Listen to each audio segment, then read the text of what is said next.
le karma n'est pas synonyme de destin.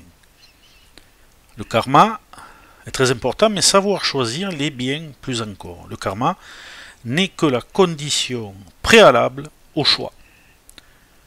Quoi que vous soyez ou ne soyez pas, vous y êtes pour quelque chose, le bon comme le mauvais, comme ce qui vous agace.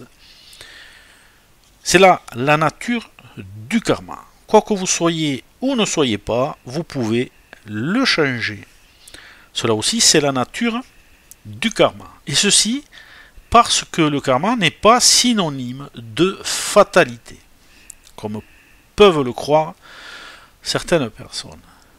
Le karma peut nous aider à comprendre comment nous en sommes arrivés là où nous sommes. Les circonstances de notre vie, les événements qui en font partie, les gens que nous semblons attirer. Mais il ne nous dit pas comment nous réagirons à ces situations, à ces événements et à ces personnes. C'est à nous de décider, et c'est ce qui détermine notre destin. C'est là donc qu'intervient le libre arbitre. Nous avons exercé notre libre arbitre pour créer notre karma. Nous pouvons aussi exercer notre libre arbitre pour le transformer. Ça, c'est une réalité. Les seules limites à notre progrès sont celles que nous avons nous-mêmes établies. Si notre karma demande une mort prématurée, il peut nous être accordé un délai supplémentaire de vie, par exemple, si nous nous transformons. Si nous servons la vie de tout notre cœur, la vie nous le rendra. Rien n'est définitif, à moins que nous ne le rendions définitif. Et rien n'est prédestiné, à moins que nous n'en fassions notre destin. Les recherches du docteur Wheaton concernant ce qui se passe entre deux vies révèlent qu'il existe des tests karmiques insérés dans notre plan de vie. L'éventuelle réussite de ces tests déterminera l'avancée de nos progrès dans la vie. Le docteur Wheaton en cite un exemple frappant dans la biographie de Steve, un jeune homme qui n'aimait pas son père.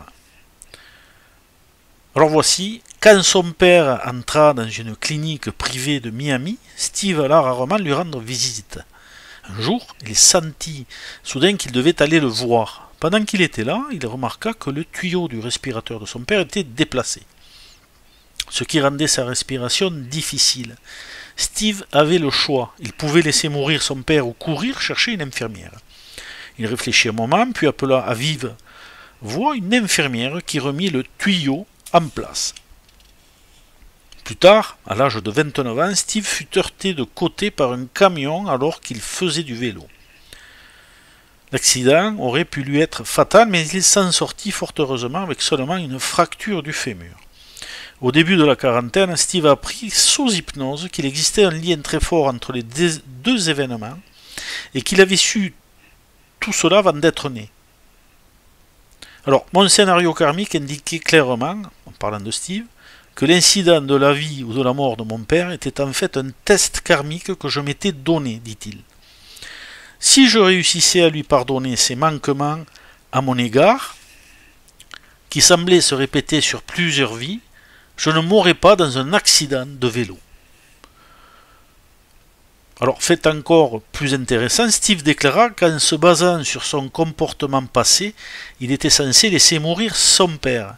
Puisqu'il réussit son test, son premier projet de vie était achevé et des projets un peu sommaires de vie future commençaient à prendre forme dans sa vie actuelle pour l'avenir. C'est son choix qui a déterminé son destin et non l'inverse. Ce texte est tiré de Karma et Réincarnation, écrit par Elisabeth Clare Prophète.